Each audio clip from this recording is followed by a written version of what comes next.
lanjutkan.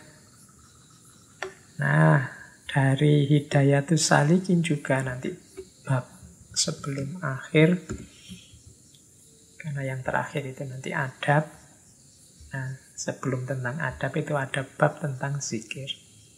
Uraiannya panjang, saya cuplikkan sedikit dari bab tentang zikir. Kenapa sih orang harus berzikir? Apa sih keutamaan zikir?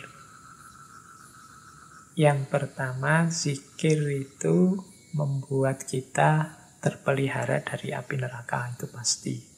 Orang yang sibuk zikir, dirinya penuh dengan Allah.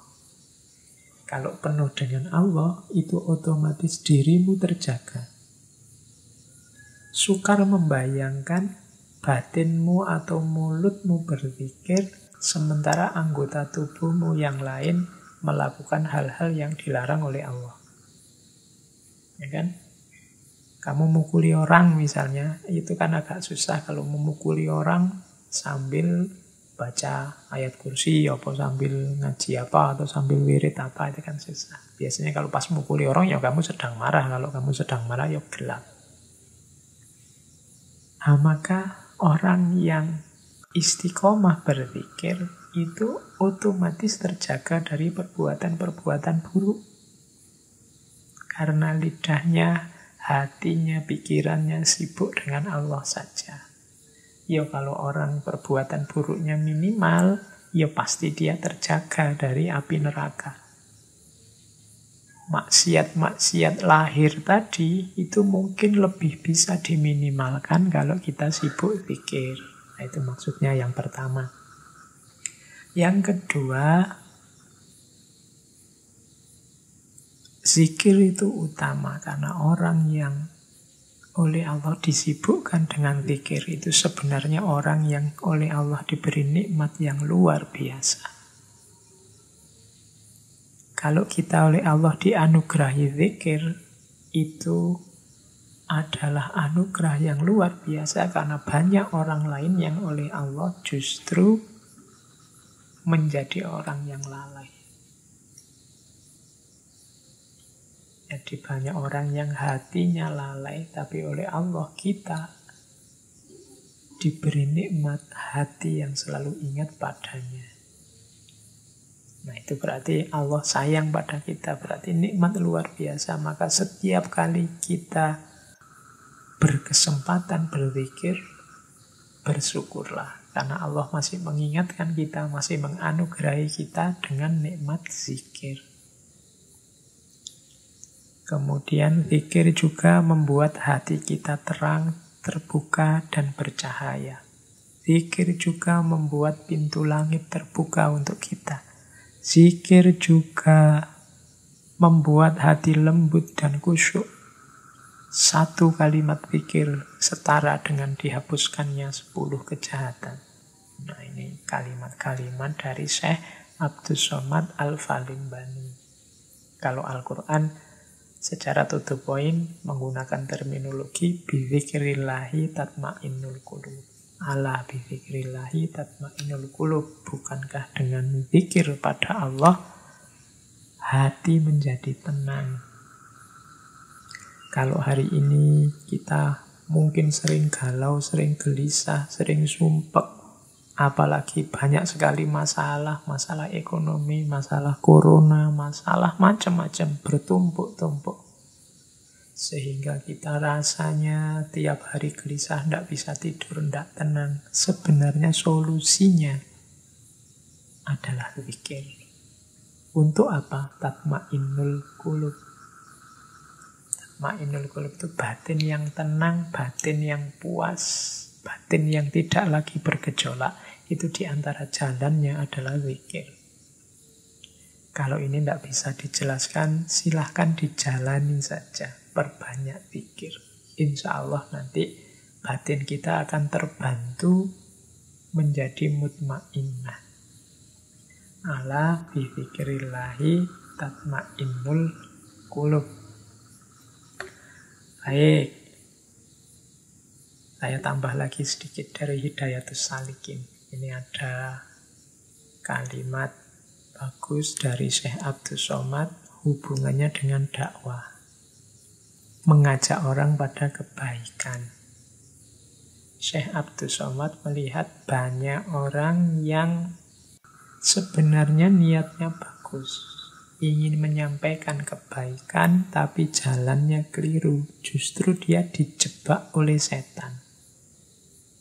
Itu dari Hidayatus Salikin ada kalimat begini. Jangan terpedaya oleh tipuan setan yang berkata kepadamu, tampakkan kebenaran dan jangan engkau lemah. Ini maksudnya kan kita sering begitu. Sampai aib-aibnya saudara-saudara kita juga kita terdorong untuk menampakkan karena kita menganggap, loh ini kebenaran, semua orang harus tahu. Itu sebenarnya tipuan setan. Kadang-kadang kita merasa belum paham, belum terlalu ngerti sesuatu, tapi ya pokoknya diposting aja. Itu kan sebenarnya tipuan setan untuk tampakkan kebenaran tadi. Jangan lemah. Nah, katanya Syekh Abdul Somad, bila engkau akan memberi nasihat pada orang lain, sampaikanlah dengan cara yang baik dan bijaksana, tidak dengan jalan bertengkar dan berbantah. Kita ini kan sering gatel, karena niat menampakkan kebenaran tadi, begitu ada orang ngomong yang berbeda dengan kita gatelnya luar biasa untuk segera bantah. Kemudian segera terjadilah pertengkaran. Padahal kadang-kadang pertengkaran itu seperti saya sebut di depan tadi tidak menghasilkan apa-apa selain rasa senang kita karena musuh kita kalah atau rasa sedih kita, galau kita karena kita kalah berargumen. Isinya hanya kalah menang, bukan mana yang benar, mana yang tidak benar. Bagi Syekh Abdul Somad, jalan berbantahan dan bertengkar itu bukan jalan yang bijaksana untuk menyampaikan kebenaran. Nasihat itu adalah perkataan yang lemah lembut dan halus, katanya Syekh Abdul Somad. Jika tidak demikian, niscaya timbullah kejahatannya dan kebinasaannya akan lebih banyak ketimbang kebaikannya. Jadi kalau kita menyampaikan kebenaran dengan jalan bertengkar, berbantahan, yang kelihatan adalah kekacauannya, kebinasaannya, kejahatannya. Kemudian Syekh Abdul Somad mengutip dari Imam Ghazali, berkata pula Imam Al-Ghazali, barang siapa berteman dengan orang yang baru belajar ilmu fikih pada masa ini, niscaya tabiatnya akan berubah. Ia akan sibuk membicarakan masalah ilmu, mencela perkataan orang lain, dan susah untuk diam.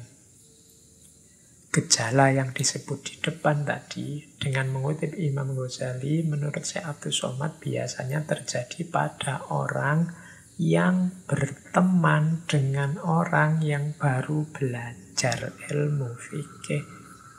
Jadi ilmunya masih sedikit, wong baru belajar, belum tuntas. Kalau kita berteman dengan orang-orang yang belum tuntas ini, niscaya tabiat akan berubah. Biasanya terus kita ngeweyelan, suka bantah, suka mencela orang lain, susah untuk diam. Ya mirip orang yang baru belajar silat itu kan biasanya merasa pilih tanding terus, wah rasanya kalau ditantang siapapun mau, atau kalau ada orang bisa silat dia pengen nantang juga. Jadi sibuk membicarakan ilmu dengan mencela orang lain dan susah untuk diam. Bahkan ada kalimat lanjutannya. Kenapa ini terjadi? Karena ia juga memegang teguh nasihat ulama yang jelek atau ulama yang su'. Apa nasihat ulama yang jelek itu? Yang menyatakan bahwa berdebat dan berbantah itu melupakan hal yang utama, pandai bicara dan berkelit itu terpuji. Jadi kalau ada ulama yang menyuruh kita untuk berdebat dan berbantah atau berkelit, tidak mau disalahkan, pinter ngomong, ini nasihat yang keliru. Oleh karena itu, jauhi dan larilah engkau dari ulama-ulama jelek itu sebagaimana engkau lari dari harimau. Ini bisa dicek di Hidayatus Salikin. Kitab yang untuk pemula. Ini bagian dari kehati-hatian kita kalau mencari guru.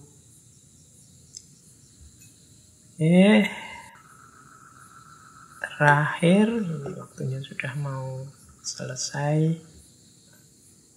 Nah, saya bawa quotes dari salah satu quote ini dari kitab yang saya sebut di pengantar tadi. Dari Faidul Ihsani, ini kitab biografinya Syekh Abdus Somad Al-Falimbani. Jangan engkau memaki akan dunia, maka bahwasannya ia adalah nikmat Allah Ta'ala yang amat besar. Jikalau tiada dunia, dibacanya tiada akhirat. Ini memperjelas lagi yang dijelaskan di depan. Jadi melanjutkan, orang jangan cinta dunia, jangan cinta harta, jangan cinta kemegahan. Cinta tidak boleh, tapi kita butuh dunia. Kita memerlukan banyak hal di dunia ini sebagai bekal untuk akhirat. Maka, ya jangan kita sangat terikat, kemudian jatuh cinta dengan dunia. Namun kita butuh dunia. Oleh karena itu, jangan kamu maki-maki dunia. Ya jangan dimaki-maki, wong kita butuh. Jangan merendah-rendahkan, menjelek-jelekkan dunia. Kita ini butuh. Bahkan dunia itu kan nikmat dari Allah yang amat besar untuk kita. Segala fasilitas yang ada di muka bumi ini diberikan oleh Allah untuk manusia. Ya kita bersyukur. Jangan malah dunianya dimaki-maki. Ini mungkin karena beliau melihat ada beberapa yang bencinya luar biasa sampai memaki-maki terhadap dunia. Padahal kita ini ya butuh dunia. Untuk menuju akhirat, bekalnya kita kumpulkan di dunia. Demi kesuksesan kita di akhirat, kita butuh sukses beres urusan dunia kita. Maka jangan dibenci, jangan dimaki-maki. Meskipun ya tetap jangan jatuh cinta. Karena dunia bukan tujuan. Tujuannya nanti akhirat. Nah ini pandangan-pandangan yang semacam ini perlu ditegaskan, diposisikan, biar hidup kita harmonis, dunia akhirat. Jadi kalau pakai Al-Quran kan wabtaghi fima atakallahu darul akhirata wala tansa nasibaka minad dunya. Ya, tujuan kita darul akhirah, tapi jangan lupa nasibmu di dunia. Karena kita membutuhkan dunia. Jangan maki-maki dunia. Nikmatilah anugerah Allah yang berupa dunia itu. Karena kalau tiada dunia, dibacanya tiada akhirat. Kalau tidak ada dunia, ya tidak ada akhirat kita sukses. Nah ini bisa ditemukan quotes ini antara lain dalam Faidul Ihsani. Oke, masih ada satu lagi ini. Juga dari Faidul Ihsani. Dan apabila engkau lihat manusia memperbanyak zikir pada Allah Ta'ala, maka ketahui olehmu bahwasanya ia itu wali Allah Ta'ala, tiada syak. Kalau ada orang yang hidupnya senantiasa berzikir, sibuk dengan Allah saja, baik dalam keadaan berdiri, duduk, atau berbaring, ketahuilah bahwa orang yang semacam ini adalah walinya Allah, tiada syak. Oke, ini mungkin penjelasannya panjang tentang zikir secara kuantitas, secara kualitas, dan kedalamannya. Tapi kalau orang sudah mampu, sibuk, dan memperbanyak zikir dalam hidupnya sebagai fokus utama hidupnya, insya Allah orang inilah wali.